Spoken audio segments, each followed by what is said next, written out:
This channel does not promote any violent, harmful, or illegal activities. All content provided by this channel is meant for an educational purpose only. সরকারি হাসপাতালগুলোর নিরাপত্তা আঁটোসাঁটো করতে উদ্যোগী রাজ্য। হাসপাতালগুলোতে security officer নিয়োগ করবে সরকার। অবসরপ্রাপ্ত পুলিশ আধিকারিক, এসপি, ডিএসপি পদমর্যাদার আধিকারিক ছাড়াও অবসরপ্রাপ্ত সেনা কর্তাদের নিরাপত্তা আধিকারিক হিসেবে নিয়োগ করতে চায় রাজ্য। আরো একটা বড় খবর ব্রেক করছি আমরা। ঘনতমশায় তুই বারুদের ফুলকি মুছে দিবি নিশীথের কালিমা, রুখে দাঁড়াবা। একজন মা হয়ে বলছি, সফল জীবনের জন্য যেমন চাই মজবুত হয়ে ওঠা শিক্ষা, মজবুত চুলের জন্য তেমনই চাই Alopex long and strong hair oil. সরকারি হাসপাতালগুলোর নিরাপত্তা আঁটোসাঁটো করতে উদ্যোগী রাজ্য। হাসপাতালগুলোতে সিকিউরিটি অফিসার নিয়োগ করবে সরকার। অবসরপ্রাপ্ত পুলিশ আধিকারিক, এসপি, ডিএসপি পদমর্যাদার আধিকারিক ছাড়াও অবসরপ্রাপ্ত সেনা কর্তাদের নিরাপত্তা আধিকারিক হিসেবে নিয়োগ করতে চায় রাজ্য সরকার। সব জেলা প্রশাসনকে নির্দেশ রাজ্য সরকারের তরফে।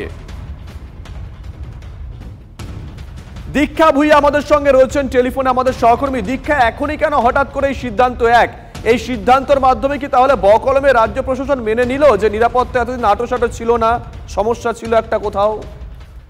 দেখো, এখানে দুটো কথা আমি বলবো। এক হচ্ছে এটা কোনো সিদ্ধান্ত বলবো না, এটা একটা মেসেজ গেছে, এটা একটা ভাবনা চিন্তা করা হয়েছে নবান্নের তরফ থেকে যে রাজ্যের যে সমস্ত সরকারি হসপিটালগুলো রয়েছে সেখানে সাধারণত পুলিশের ফাঁড়ি থাকে এবং একজন এসিপি পদমর্যাদার, বিশেষ করে কলকাতার যে মেডিকেল কলেজ হসপিটালগুলো এসিপি পদমর্যাদার আধিকারিককে দিয়ে সেখানকার নিরাপত্তার দায়িত্ব দেওয়া। কিন্তু আরজিকর কাণ্ডে যে ঘটনা ঘটলো তাতে কিন্তু স্পষ্টতই দেখা গেল যে সেখানে পুলিশি গাফিলতি ছিল এবং ইন্টেলিজেন্স ফেলিওরও ছিল।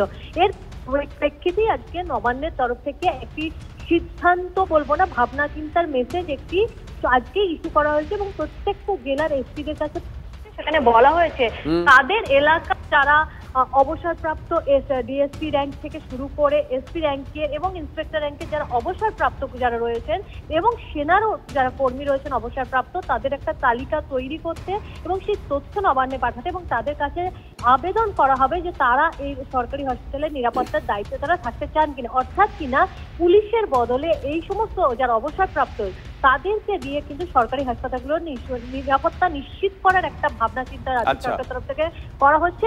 অবশ্যই এটা বলা যায় যে আরজিকর কাণ্ড কিন্তু দেখিয়ে দিল যে পুলিশ রেখেও কিন্তু কোনো লাভ হচ্ছে না, অর্থাৎ পুলিশের যে ব্যর্থতা রয়েছে সেটা এক প্রকার মনে করা হচ্ছে। এই যে ভাবনা চিন্তা রয়েছে তার প্রেক্ষিতে কিন্তু এটা মনে করা হচ্ছে যে সত্যি রাজ্য সরকারও মনে করছে যে কোথাও পুলিশের গাফিলতি, এবং বিশেষ করে আজকে যখন সুপ্রিম কোর্টের তোপের মুখেও পড়তে হয়েছে কলকাতা পুলিশকে, তার ফলে এই ভাবনা চিন্তার পরেই কিন্তু এই আজকে অর্ডার বেশ নজর থাকবে। দীক্ষা, নজর থাকবে, নজর রাখো।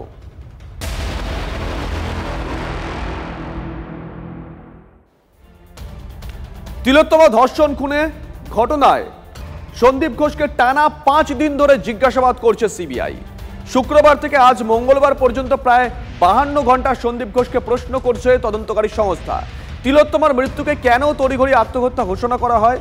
মৃতদেহ দেখেই তো বোঝা যাচ্ছিল অস্বাভাবিক মৃত্যু, তাহলে কিসের ভিত্তিতে আত্মহত্যার তত্ত্ব? সিবিআইয়ের একগুচ্ছ প্রশ্নের সামনে সন্দীপ। অপরাধ স্থল কেন সুরক্ষিত রাখা হয়নি? কেন তথ্য প্রমাণ নষ্ট হতে দিলেন তৎকালীন অধ্যক্ষ? জানতে চাইছে সিবিআই। কার পরামর্শে তিলোত্তমার পরিবারকে ভুল তথ্য, কার পরামর্শে তড়িঘড়ি ইস্তফা, সব জানতে চাইছে সিবিআই বলছে সূত্র। ধৃত সঞ্জয় রায়ের সঙ্গে কি পরিচয় ছিল সন্দীপ ঘোষের? প্রশ্ন তদন্তকারী সংস্থার।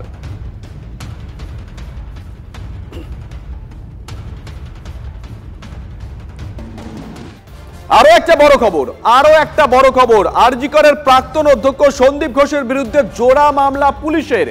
বিবৃতি দিতে গিয়ে নির্যাতিতার নাম পরিচয় ফাঁসের অভিযোগে মামলা দায়ের করা হয়েছে।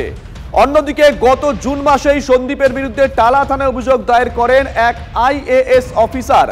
ভারতীয় দণ্ডবিধিতে অপরাধমূলক ষড়যন্ত্র, প্রতারণা ধারায় মামলা রুজু। এছাড়াও প্রিভেনশন অফ করাপশন অ্যাক্টে মামলা রুজু করা হয়েছে। নিঃসন্দেহে বড় খবর।